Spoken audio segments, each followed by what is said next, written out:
Hi, my name is Lane Diesa, and I'm a student at North Carolina Agricultural and Technical State University, and I'm currently working on research in the KISS lab at UNC Greensboro. For this experiment, we look into plants for space exploration and how important they are for bioregenerative life support systems. We want to understand the basic biology of plants by exploring the mechanisms of tropic responses like gravitropism, how plants respond to gravity, and phototropism, how plants respond to light. Together, they work simultaneously to help plants to adapt their environment. Only spaceflight experiments in microgravity can truly separate their effects. This project provides a ground control for a spaceflight project that was performed on the International Space Station. We performed experiments with an analog called a clinostat that simulates microgravity of low Earth orbit by randomizing the perceived gravity vector.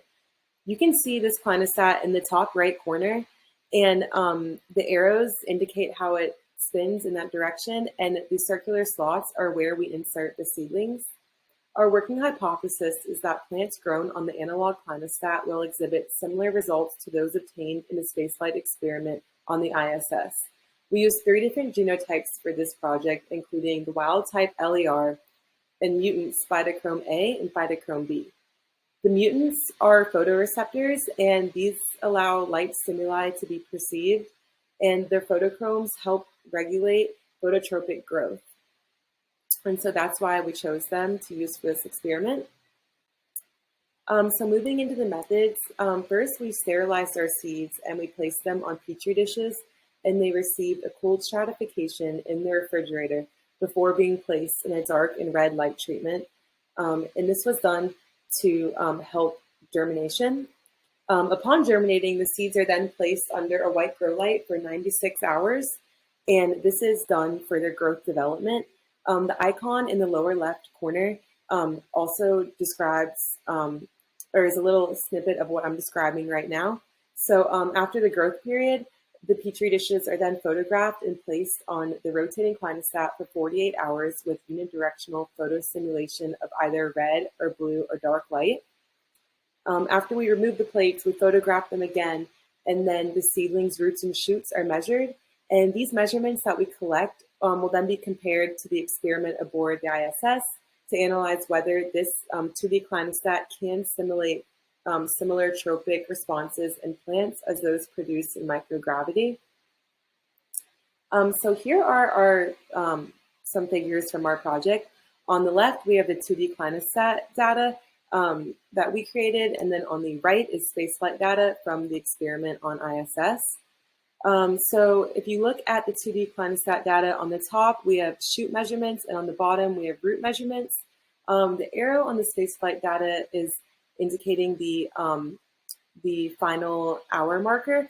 We are currently working on this project and hope to collect the data from every individual time point, but we currently only have angle measurements from the first time point and the last time point. So that is why our data looks a little bit differently. But these charts do give us a lot of information, including that wild type and phytochrome mutants differ in their responses to gravity and light. More specifically, if we are looking at this blue light treatment, on the rotating clinostat, when compared to the red light and dark treatments, there is a positive phototropic response to blue light stimuli. And this positive response means growing towards the light. And this is seen in the shoots up top. And then we only see a slight positive response in the roots at the bottom. So we know that on Earth at 1G gravity, Arabidopsis roots have a negative response to blue light, and the shoots have a positive response. In space, these root responses are modified due to microgravity, and so what we expect to see in space is a strong positive blue light response in the roots. And we did not see that, so the results can lead us to conclude that the 2D clinostat does not generate a similar phototropic response in plant roots. So going back to that chart, if you look at the bottom of this highlighted square, we don't see a strong, significant positive response. But if you look at the top, we do see it in the shoots. So this does lead us to conclude that the 2D clinostat may be a useful tool for some parameters, but not for others. Thank you so much for listening. As I mentioned, this project is still ongoing, and we are still looking to analyze red light-based phototropisms in these seedlings, as well as each individual time point and collecting data from that. If you have any questions, my email is below, and the reference paper for this ground control study is also listed below. Thank you so much.